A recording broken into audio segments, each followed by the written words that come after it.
కచ్చీరు చెట్టుకు గట్టేసి కొట్టిన నిన్నిడిసి ఉండలేనే మంగమ్మ నువ్వు లేక బతుకలేనే మంగమ్మ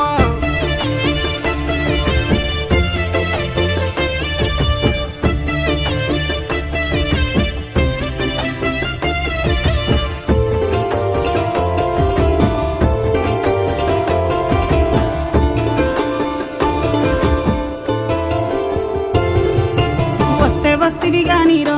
రంగయ్య చూసి జల్దీ ఎల్లురో రంగయ్య అమ్మాయ్య చూస్తే రో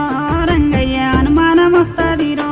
రంగయ్య కోపగుంటోడు మా అయ్య కంట్ల పడితే కొర్రాసు పెడతాడు రో రంగయ్య కారం ఇంత